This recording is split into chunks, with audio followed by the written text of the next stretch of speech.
அனைவருக்கும் வணக்கம். என் லைஃப்பில் இந்த மாதிரி ஒரு பெயின்ஃபுல்லான ஒரு சுச்சுவேஷனை நான் ஃபேஸ் பண்ணதே கிடையாது. மனசு முழுக்க வலி வலி மட்டும்தான். இந்த சுற்றுப்பயணத்தில் என்னென்ன மக்கள் பார்க்க வராங்க, அதுக்கு ஒரே ஒரு காரணம் தான், அவங்க என் மேலே வச்சிருக்கிற அன்பும் பாசம். அந்த அன்புக்கும் பாசத்துக்கும் நான் எப்பவும் கடமைப்பட்டிருக்கிறேன். அதனால தான் இந்த சுற்றுப்பயணத்தில் மற்ற எல்லா விஷயங்களையும் தாண்டி மக்களுடைய சேஃப்டி, அதில் எந்த காம்ப்ரமைஸும் பண்ணிடக்கூடாதுன்றதுக்காக தான் அது என் மனசில் ரொம்ப ஆழமாக இருக்கும் அந்த எண்ணம். அதனால தான் இந்த அரசியல் காரணங்கள் எல்லாத்தையும் தவிர்த்துட்டு ஒதுக்கி வச்சுட்டு மக்களுடைய சேஃப்டி மட்டும் மைண்டில் வச்சுக்கிட்டு அதுக்கான இடங்களை சூஸ் பண்ணுறது, அதுக்கான இடங்களை பார்த்து பெர்மிஷன் கேட்குறது, போலீஸ் டிபார்ட்மெண்ட்டில் அதை ரிக்வெஸ்ட் பண்ணி கேட்போம். ஆனால் நடக்கக்கூடாதது நடந்துருச்சு. நானும் மனுஷன் தானே. அந்த நேரத்தில் அத்தனை பேர் பாதிக்கப்பட்டு இருக்கும்போது எப்படி அந்த ஊரை விட்டுட்டு என்னால் கிளம்பி வர முடியும்? நான் திரும்ப அங்கே போகணும்னு இருந்துச்சுன்னா அதை ஒரு காரணம் காட்டி அங்கே வேறு சில பதட்டமான சுச்சுவேஷன்ஸ், வேறு சில அசம்பாவிதங்கள், அந்த மாதிரி எதுவும் நடந்துடக்கூடாதுன்றதுக்காக தான் நாங்கள் அவாய்ட் பண்ணோம்.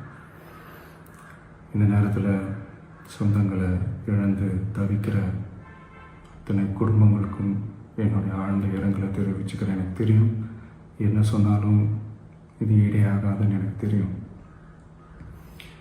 ஹாஸ்பிட்டலில் ட்ரீட் பண்ணிகிட்ருக்கிற எல்லாருமே சீக்கிரமாக க்யூர் ஆகி வரணுன்றதை இந்த நேரத்தில் நான் வேண்டிக்கிறேன்.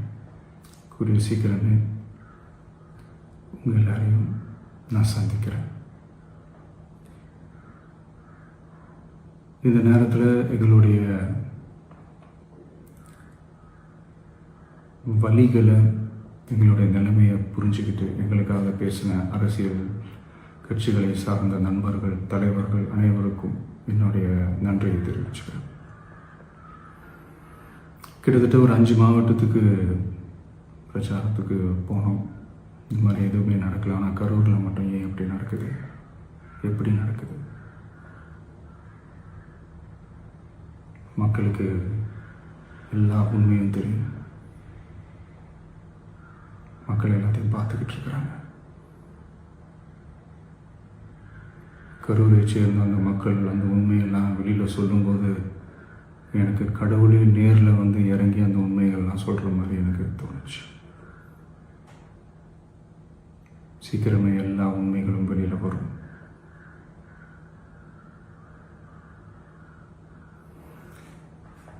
எங்களுக்கு தரப்பட்ட இடத்துல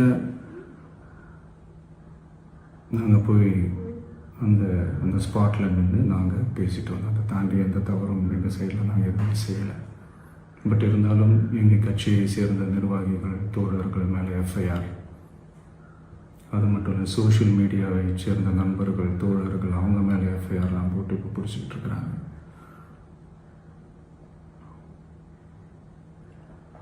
சிஎம் சார், உங்களுக்கு ஏதாவது இந்த பழி வாங்கணும் அப்படின்ற எண்ணம் ஏதாவது இருந்துச்சுன்னா என்ன வேணாலும் பண்ணுங்க. அவங்க மேலே கை வைக்காதீங்க. நான் ஒன்று வீட்டில் இருப்பேன், இல்லை நான் ஆஃபீஸில் இருப்பேன். என்ன வேணாலும் செய்யுங்க.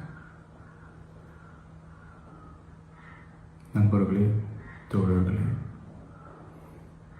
நம்மளோட அரசியல் பயணம் இன்னும் ஸ்ட்ராங்காக, இன்னும் தைரியத்தோட கண்டினியூ ஆகும்.